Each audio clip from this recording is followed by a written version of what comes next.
draw a crowd, and this crowd begins to follow him. And he's just pulled together his first disciples. And when he pulls them together, he finally realizes, man, I got all these people behind me. And so he stops. And this is what I imagine happens.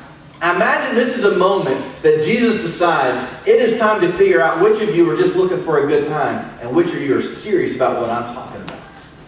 And so it says he stops on a mountainside to pray, which is kind of a paradox in its own sense because there are no mountains in this area. So he goes to this big hill, and he's sitting on this big hill so everybody can see him. Everybody stops, and you can just imagine this crowd kind of going around and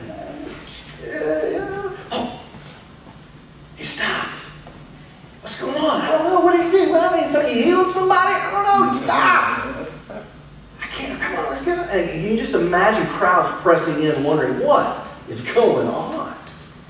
So Jesus stops, and his disciples probably are pulling really close because they're talking.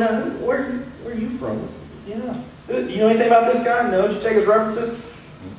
No.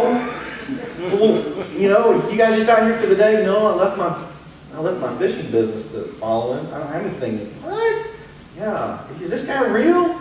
I sure hope so. You can just imagine the conversations going on. And at this point, Jesus gives one of his most powerful sermons of all time. It covers the next 3 chapters in which he tells people, let me tell you what is important to God.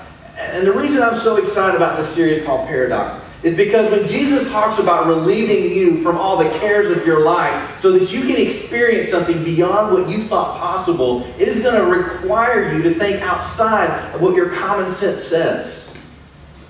It's going to require you to say, that does not make sense. That's not right. Jesus wasn't right.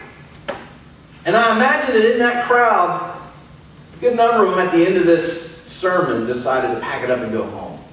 Well, let's read this next section. The only part of the Sermon on the Mount we're going to cover, and we're going to take 7 weeks to cover, called the Beatitudes. The Beatitudes are something that Jesus says, if you want to know what it looks like to know me and to have a relationship with God, this is what it looks like. And for some of you, this may be kind of a tough series because it's going to fly in the face of what feels right and natural. But following Jesus always does. It doesn't make sense.